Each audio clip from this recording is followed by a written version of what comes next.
এই দেশ কারো বাপের একার নয়, সে হিন্দুদের বাড়িতে গিয়ে গিয়ে হিন্দুদেরকে মারবে। এই দেশ হিন্দু, মুসলিম, বৌদ্ধ, খ্রিস্টান আমাদের সকলের। এই দেশে কোনো সংখ্যাগুরু নেই, এই দেশে কোনো সংখ্যালঘু নেই।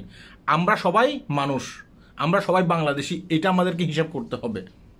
হ্যাঁ, এই যে 1971 সালে এই দেশটা হিন্দু, বৌদ্ধ, খ্রিস্টান, মুসলিম সবাই একসাথে স্বাধীন করেছে, একসাথে থাকার জন্য, ভালো থাকার জন্য।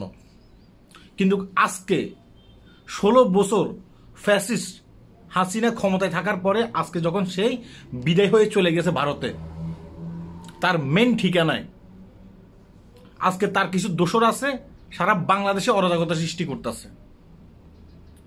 বুঝতে পেরেছেন বিষয়টা? সারা বাংলাদেশে অরাজকতা সৃষ্টি করতেছে। আর নাম দিচ্ছে কার?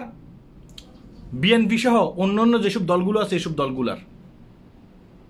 আর বিশ্বের দরবারে বাংলাদেশটাকে একটা নেগেটিভ কান্ট্রি হিসেবে পরিচিত করার চেষ্টা করতেছে। তাই এটা রুখে দিতে হবে। আর সংখ্যাগুরু কোনো